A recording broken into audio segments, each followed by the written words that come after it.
We've all been there. You walk into your bedroom or the kitchen and your Wi-Fi bars just disappear. Today, we're looking at a potential fix, the HiFocus HF-ARPA 1002-W Wi-Fi range extender. It's a 300 megabits per second booster designed to kill those frustrating dead zones once and for all. Inside the box, you'll find the extender, a compact wall plug design, alongside an RJ45 Ethernet cable and the user manual.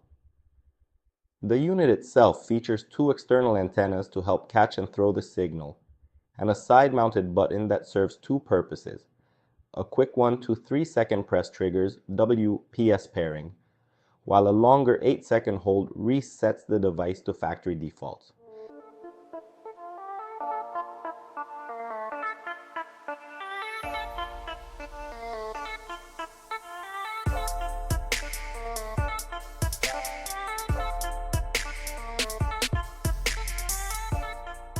Setting up the device is straightforward, with the smartphone web browser method being the most reliable.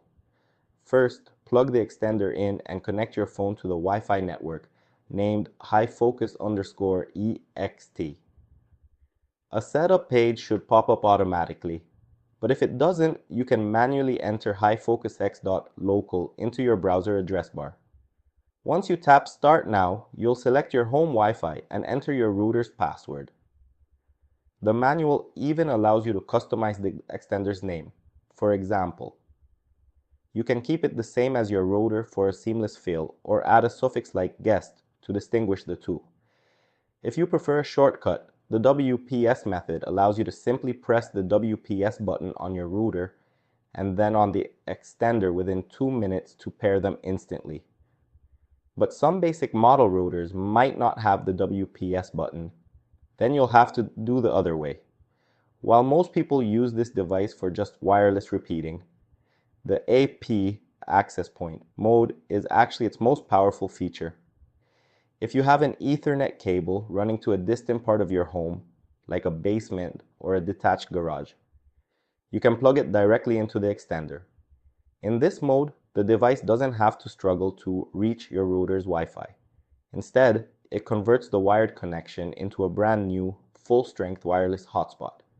Even in standard wireless mode, that Ethernet port remains active, allowing you to wire in devices that lack Wi-Fi, such as an older desktop computer, a printer, or a smart TV, providing them with a more stable connection than they get over the air.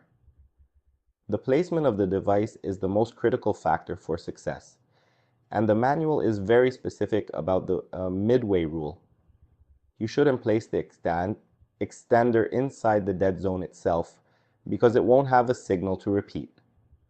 Instead, place it halfway between the router and the area with poor coverage. The LED indicator is your best guide. A solid green light means you've found the perfect Goldilocks map spot. A solid yellow light indicates a fair connection, suggesting you should move it a bit closer to the router for better speed. If it's solid red, you've gone too far. Notably, a blinking yellow light means the extender is connected to the router, but the router has no internet access, which is a great diagnostic tool for troubleshooting your modem. Before you get started, it's important to have some realistic expectations regarding performance. In wireless mode, you'll likely see your speeds cut by about half because the extender has to talk to the router and your devices simultaneously. For gamers, this relay process adds latency or ping, which can cause lag in fast-paced matches. To combat this, I highly recommend using the AP mode, or plugging your console directly into the extender's Ethernet port for a dedicated link. Overall, the HiFocus extender is a versatile, budget-friendly tool for streaming and office work. It's a set-it-and-forget-it solution once you know how to read the lights. That's all there is about this device. Thank you for watching. If you found value in this video, please like and subscribe. It helps the channel grow. We have a lot more interesting videos on this channel. Check them out. You might strike something good.